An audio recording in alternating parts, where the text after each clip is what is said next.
demanding that YSRCP MLAs who have not attended assembly resign because they're not even part of assembly sessions. Let's not talk about my sisters here. They have 1.7% vote Sir, share. sir. The Congress party has 1.7% vote share. Let's not talk about a party which is insignificant in Andhra Pradesh. Please, let's not talk. Sir assembly సమావేశాలకు హాజరు కాకపోతే చట్టం తన పని తాను చేసుకుపోతున్నట్టు speaker గారు ఒక comment చేశారు సార్, దీన్ని ఎట్లా చూస్తారు? Ramesh?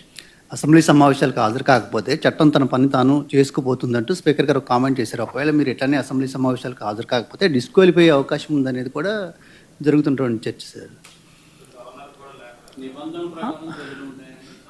అల్టిమేట్గా అదే దుర్గా నేను చెప్పేది. అల్టిమేట్గా తప్పెక్కడ జరుగుతూ ఉంది? నువ్వు అసెంబ్లీ అన్నది ప్రజల గొంతు వినపడకుండా నీ గొంతులు మాత్రమే నువ్వు వినిపించే కార్యక్రమం చేస్తే నీ అసెంబ్లీ సమావేశాలన్నీ ఏం జరుగుతాయి?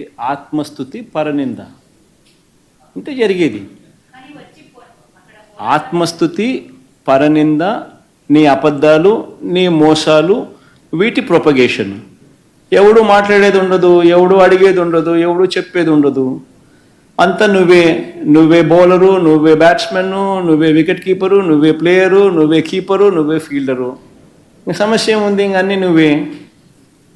ప్రతిపక్షం అన్నది అసెంబ్లీ జరుపుకోవాలన్నది ప్రభుత్వానికి ఉండాలి. ప్రతిపక్ష వాయిస్ వినిపించాలి, వినబడాలి అని ప్రభుత్వానికి ఉండాలి. వినపడితేనే నేను కరెక్షన్స్ చేసుకుంటాను అన్న ధ్యాస ప్రభుత్వం నడిపే వాళ్ళకు ఉండాలి.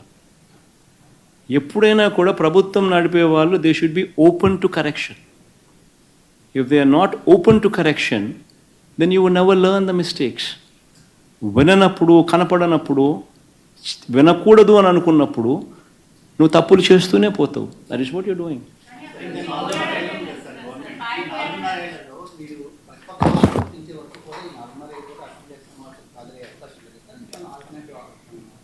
చూద్దాం రమేష్, కోర్టులో కేసు ఉంది. సమన్స్ లాస్ట్ టైం స్పీకర్కి సమన్స్ ఇచ్చినారు. స్పీకర్ రిప్లై ఇవ్వలేదు సమన్స్కు.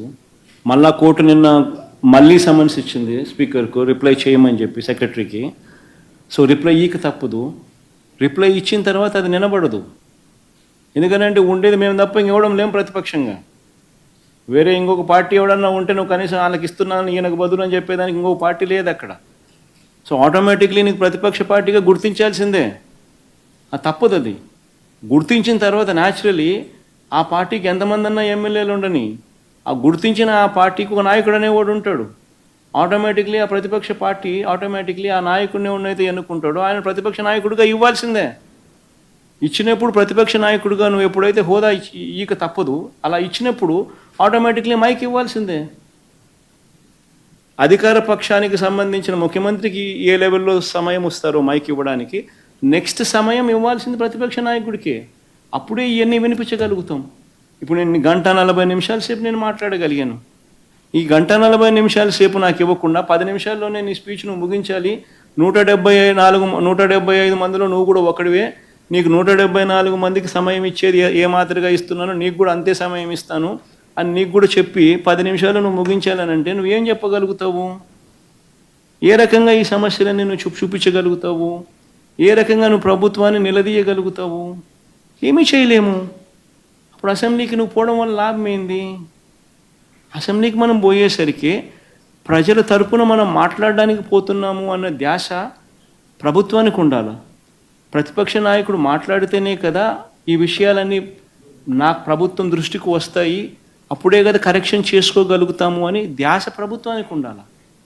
అలా మాట్లాడి ఇవ్వాలా. 40% ఓట్ షేర్ వచ్చిన పార్టీ మాది.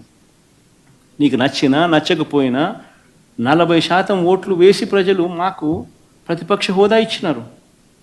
సో ప్రతిపక్ష హోదా ఇచ్చిన తర్వాత నువ్వు ప్రతిపక్ష హోదా నువ్వు ఇవ్వనని చెప్పి నువ్వు అండమే ఆశ్చర్యం. సోషల్ మీడియాలో నన్ను అంటే సొంత చెల్లిని, తల్లిని, సొంత చిన్నాన బిడ్డను, వీళ్ళందరినీ మా అందరినీ ఎట్లా పడితే అట్లా మాట్లాడమని ఒక రకంగా ప్రోత్సహించింది జగన్మోహన్ రెడ్డి గారి. ఒకసారైనా నిలబడి ఇది అన్యాయము, ఇలా చేయడానికి వీల్లేదు అని ఒక్కసారైనా జగన్మోహన్ రెడ్డి గారు నోరు విప్పుకుంటే ఇవి ఆగేది. కానీ అసెంబ్లీలో జగన్మోహన్ రెడ్డి గారు నోరు విప్పలేదు.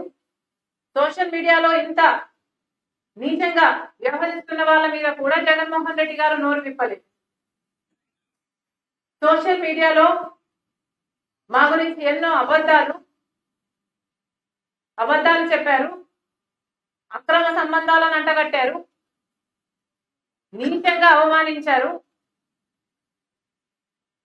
తిట్టారు, బూతులు కూడా మాట్లాడారు. This is not right. Social మీడియాలో ఇది ఆగాలి. జగన్మోహన్ రెడ్డి గారు బాధితురాలి నేను కాబట్టి చెప్పగలుగుతున్నా, ఇటీవల కాలంలో గత కొన్ని సంవత్సరాలుగా ఒక సైన్యం వైసీపీ ఏర్పరచుకుంది. సోషల్ మీడియాలో వాళ్లకు వ్యతిరేకంగా ఉన్న వాళ్ళ మీద దాడులు చేయడం ఇది సహించరాని విషయం. ఒక మహిళ మీద దాడి చేయాలి అంటే అది ఒక ఫిజికల్ దాడే అవ్వాల్సిన పని లేదు. ఇలా సోషల్ మీడియాలో క్యారెక్టర్ అసాసినేషన్ చేయడం మీకు ధైర్యం ఉంటే ఎదురుగా వచ్చి మాట్లాడాలి తప్ప ఇలా తెర వెనక ఎథికలీ వెరీ రాంగ్.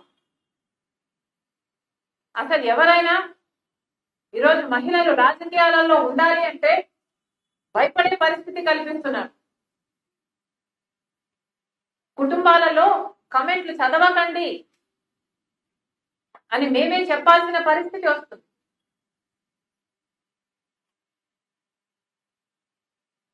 మళ్ళీ చెప్తున్నా, ఈరోజు police department has taken this very seriously. We are happy about it. కానీ ఏ పార్టీ అయినా కూడా, వైసీపీ అయినా, తెలుగుదేశం అయినా, కాంగ్రెస్ అయినా, ఎనీథింగ్, సోషల్ మీడియాలో ఒక లిమిట్ ఉండాలి, ఒక రెగ్యులేషన్ ఉండాలి. లేనప్పుడు యాక్షన్ తీసుకోవాలి. ఇప్పుడు కొంతమందిని పట్టుకున్నామని చెప్తున్నారు, చాలా సంతోషం.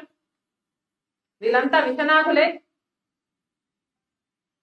కానీ వీళ్ళని కాదు, అనకొండాలను పట్టుకోవాలి. పెద్దవాళ్ళు ఎవరో వాళ్ళను పట్టుకోవాలి, శిక్షించాలి. అప్పుడే ఇది ఆగుతుంది. లేకపోతే ఈ సైతాన్ సైన్యం ని అరికట్టడం అసాధ్యం.